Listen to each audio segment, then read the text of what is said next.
नमस्कार दोस्तों, कैसे हैं आप सब। दोस्तों आज मैं आपके लिए यहाँ पर 8 VVI क्वेश्चन लाया हूँ। सारे क्वेश्चंस काफी इंपॉर्टेंट है। सारे क्वेश्चंस को आप जरूर याद कर लेना, ठीक है। सारे 8 क्वेश्चन आपके लघु उत्तरीय प्रश्न है, ठीक है, और सभी क्वेश्चंस को आपको याद कर लेना है। दोस्तों ये आपका एग्जाम का एक क्वेश्चन है। मैंने यहाँ पर एक पेज यहाँ पर लाया हूँ जो कि आपका भौतिक यानी फिजिक्स का लघु उत्तरीय प्रश्न है, ठीक है।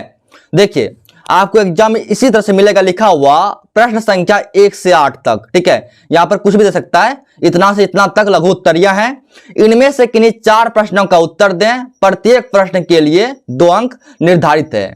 दोस्तों आपके एग्जाम में जो है भौतिक यानी फिजिक्स से जो है 8 लघु उत्तरीय प्रश्न पूछे जाएंगे, ठीक है। उनमें से आपको सिर्फ 4 प्रश्नों का उत्तर देना है, ठीक है।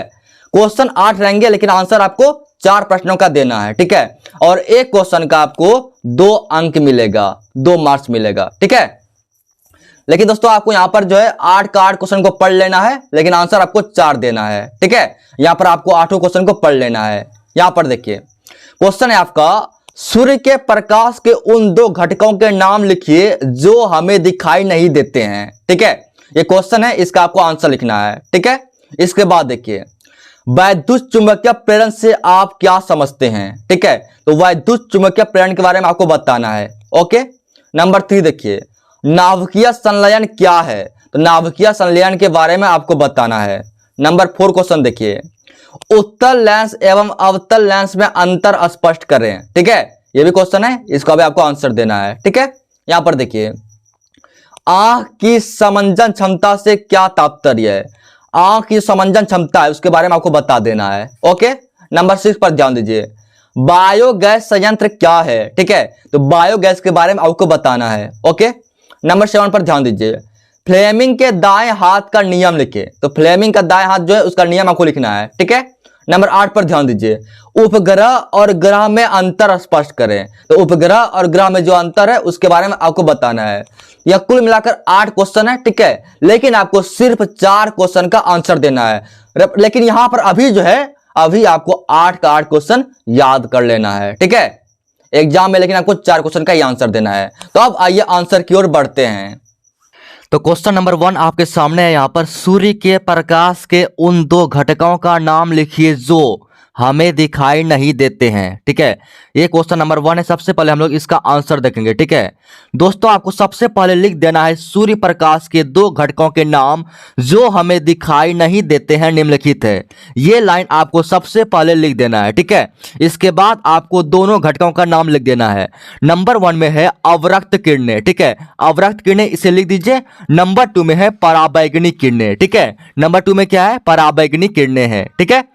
इसके बाद आइए क्वेश्चन नंबर 2 देखते हैं। देखिए क्वेश्चन आपका क्या कहता है। ये कहता है आपसे विद्युत चुंबकीय प्रेरण से आप क्या समझते हैं। दोस्तों विद्युत चुंबकीय प्रेरण के बारे में आपको बताना है। आइए इसका आंसर देखते हैं। देखिए जब किसी कुंडली और चुंबक के बीच सीधी गति होती है तो कुंडली में विद्युत धारा उत्पन्न हो जाती है। दोस्तों देखिए क्या कहता है, कोई कुंडली है, ठीक है, और क्या है, तो कोई चुंबक है, ठीक है।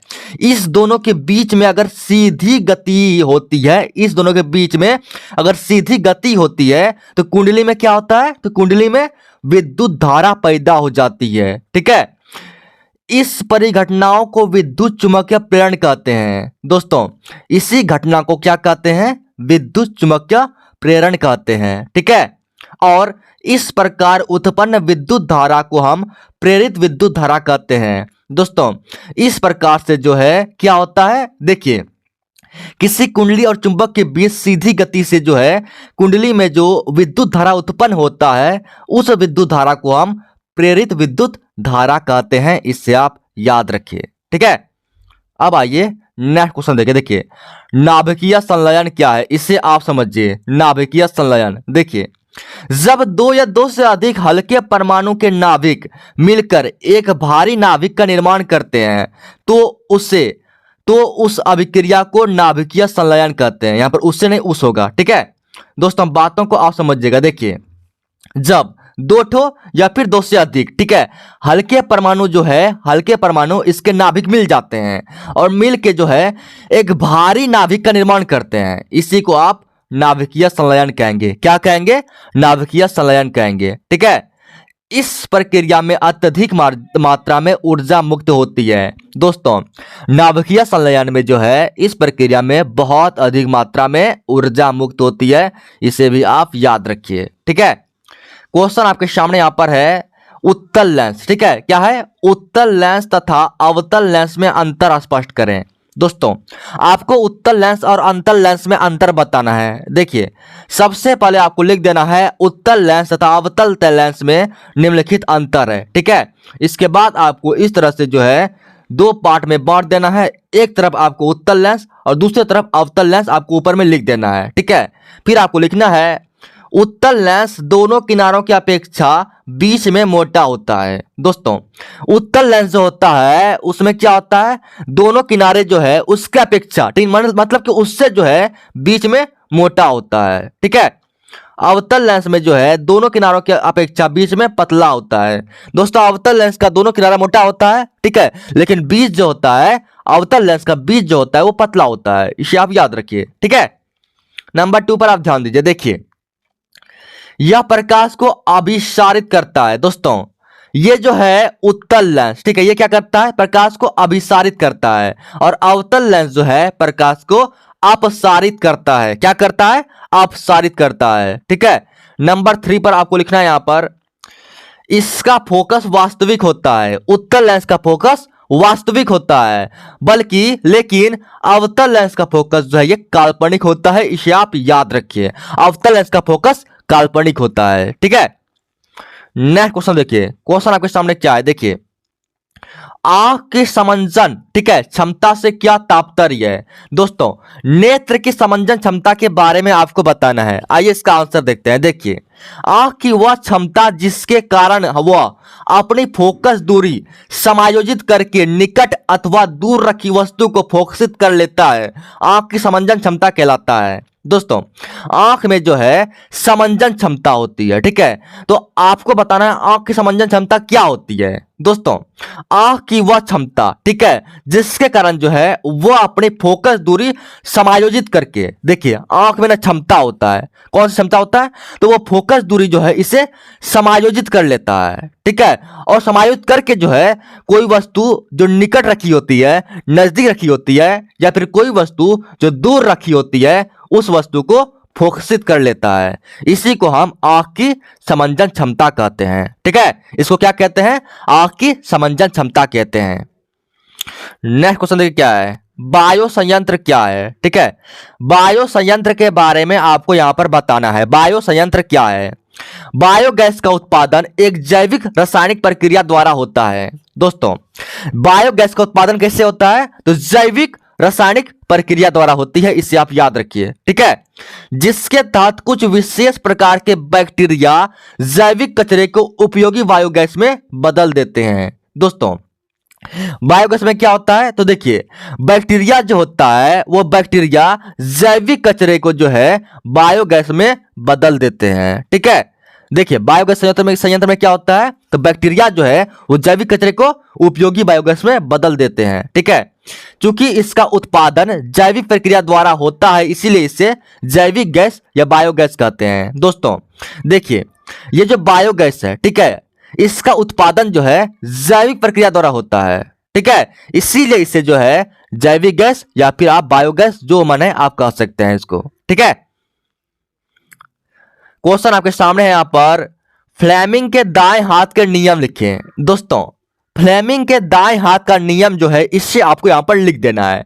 आइए इसका आंसर देखते हैं। देखिए, फ्लेमिंग के दाएं हाथ के नियम के अनुसार यदि दाएं हाथ का अंगूठा और उसके पास वाली दोनों अंगुलियों को एक दूसरे के लंबवत फैलाएं। देखिए, ये जो फ्लेमिंग का दाएं हाथ का नियम ये क्या कहता है? दाएं हाथ का नियम कहता है कि दाएं हाथ का अंगूठा, ठीक है, अपना दाएं हाथ ले लीजिए, उसका अंगूठा ले लीजिए, ठीक है, और उसके पास वाली दो अंगुलियां, अंगूठे की पास वाली जो दो अंगुली है उसको भी आपको लेना है। ठीक है, उस दो अंगुली को जो है एक दूसरे के लंबवत फैलाएं। ठीक है, अंगुली क्या करना है? एक दूसरे के लंबवत फैला देना है। ठीक है, लंबा करके फैला देना है। ठीक है, आगे क्या कहता है? आगे कहता है तब यदि पहली अंगुली चुंबकीय क्षेत्र की दिशा तथा अंगूठा चालक के चलने की दिशा को प्रेरित करे। दोस्तों, अगर पहली अंगुली जो है, ये अंगुली चुंबकीय क्षेत्र की दिशा, किसकी दिशा? चुंबकीय क्षेत्र की दिशा, ठीक है, और अंगूठा जो है, अंगूठा चालक के चलने की दिशा, किसकी दिशा? तो अंगूठा जो है चालक के चलने की दिशा को प्रदर्शित करे, तो बीच वाली अंगुली चालक में प्रेरित धारा की दिशा बताएगी। दोस्तों, तब क्या होगी? तो बीच वाली जो अंगुली रहेगी, वह अंगुली जो है चालक में जो है प्रेरित धारा की दिशा बताएगी। इस बात को याद रखिए, ठीक है। यही सारी बातें हैं, इसे आप पढ़ लीजिए, आपको याद हो जाएगा, ठीक है। क्वेश्चन देखिए यहां पर, उपग्रह तथा ग्रह में अंतर स्पष्ट करें। दोस्तों, उपग्रह और ग्रह में क्या अंतर है, इससे आपको बताना है। सबसे पहले आपको ग्रह के बारे में लिख देना है, उसके बाद आपको उपग्रह के बारे में लिख देना है। तो ग्रह, जो पिंड किसी तारे की परिक्रमा करते हैं उन्हें ग्रह कहते हैं। दोस्तों, ऐसा कोई पिंड हो, ठीक है, जो किसी तारे की, ठीक है, परिक्रमा करे, यानी उसके चारों तरफ चक्कर लगाए, उसे ग्रह कहते हैं, ठीक है। हमारा, जैसे हमारा पृथ्वी, ठीक है, एक ग्रह है जो सूर्य की परिक्रमा करती है। दोस्तों, आपको पता होगा कि सूर्य एक तारा होता है, ठीक है, और हमारा पृथ्वी एक पिंड है, और ये पिंड जो है सूर्य के चारों ओर घूर्णन करता है, यानी परिक्रमा करता है। तो मतलब ये हुआ कि पृथ्वी एक ग्रह है, ठीक है। उपग्रह, उपग्रह के बारे में आपको बताना है। जो पिंड किसी ग्रह की परिक्रमा करते हैं, ठीक है, उन्हें उपग्रह कहते हैं। दोस्तों, अगर कोई पिंड आपको दिखाई दे, ठीक है, जो किसी ग्रह की जो है चारों ओर चक्कर लगाए, परिक्रमा करे, उसे आप उपग्रह कहेंगे। जैसे चंद्रमा हमारी पृथ्वी की परिक्रमा करता है। चंद्रमा क्या करता है? तो पृथ्वी के चारों ओर चक्कर लगाता है। इसका मतलब चंद्रमा क्या है? तो पृथ्वी का उपग्रह होता है, ठीक है। तो यही सारी बातें, इसे आप याद कर लीजिए। Thank you.